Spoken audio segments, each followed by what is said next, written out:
ప్రియమైన దేవుని పిల్లలారా, ప్రభువైన యేసుక్రీస్తు నామములో మీకు నా వందనములు. ఈరోజు మన జీవితం మారడానికి, మన బలహీనతలో దేవుని బలం అనుభవించడానికి అపూర్వమైన వాగ్దానాన్ని మనం చర్చించబోతున్నాం. ఈరోజు దేవుని వాగ్దానం మనకు బలాన్ని, ధైర్యాన్ని, అలాగే విశ్వాసాన్ని ఇస్తుంది. ఈరోజు దేవుని వాగ్దానము 2 కొరింథీయులకు 12:9. 2 కొరింథీయులకు 12:9 వాక్యం ఇలా ఉంది: అందుకు నా కృప నీకు చాలును, బలహీనత యందు నా శక్తి పరిపూర్ణమగుచున్నదని ఆయన నాతో చెప్పెను. కాగా క్రీస్తు శక్తి నాయందు నిలిచిన నిమిత్తము విశేషముగా నా బలహీనత యందే బహు సంతోషముగా అతిశయపడుదును అని. ఈ వాక్యం చెప్పిన సందర్భం ఏంటంటే, అపోస్తులైన పౌలు శరీరంలో ముళ్ళు అంటే శారీరక వ్యాధిని తొలగించమని దేవునికి ముమ్మార్లు ప్రార్థించాడు. అప్పుడు దేవుడు నా కృప నీకు చాలును అన్నాడు. ఈ వాక్యాన్ని మనం 2 కీలక భాగాలు అర్థం చేసుకోవచ్చు. మొదటిగా నా కృప నీకు చాలును అని. దేవుని కృప అంటే ఏమిటి? అది అనర్హులమైన మనుషులకి, అంటే మనకు ఆయన ఇచ్చే దయ, అనుగ్రహం, అలాగే సహాయం. మన పాపాలను క్షమించడానికి, మన బలహీనతల్లో మనకు తోడుగా ఉండడానికి ఆయన కృప మనకు అవసరం.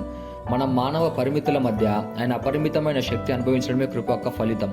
రెండోదిగా, బలహీనతల్లో నా శక్తి సంపూర్ణమగును అని. మన బలహీనతల్లోనే దేవుని శక్తి సంపూర్ణమవుతుంది.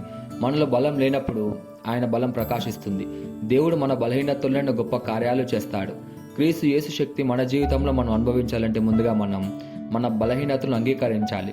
తప్పుని దాచుకోవడం కాదు, దేవుని ముందు నిర్భయంగా అంగీకరించాలి. రెండోదిగా, దేవుని కృపపై ఆధారపడాలి.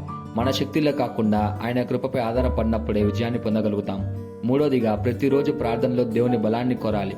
మన బలహీనతలను మన ప్రార్థనల మూలంగా మారాలి. మన బలాన్ని చూసి గర్వపడడం కాదు, దేవుని కృపను వేడుకోవాలి. ఆ కృపను బట్టి మనం అతిశయించాలి. ఈ వాగ్దానాన్ని మనం స్వతంత్రించలాగున మనం ప్రార్థన చేద్దాం. మమ్మల్ని మిక్కిలిగా ప్రేమించిన ప్రియ పరలోకపు తండ్రి, ఈ రోజు నీ వాక్యం ద్వారా మా బలహీనతల విలువ నేర్పినందుకు నీకే కృతజ్ఞతలు చెల్లించుకుంటున్నాం.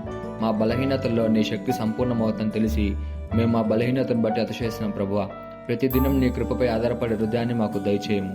నీ కృప మాకు చాలని వాగ్దానం నమ్మి ముందుకు సాగుదాం ప్రభువా. నీ దయ, నీ శాంతి, నీ బలం మాతో ఎల్లప్పుడూ ఉండాలని ప్రార్థిస్తూ యేసుక్రీస్తు నామమున అడుగుచున్నాము తండ్రి, ఆమేన్.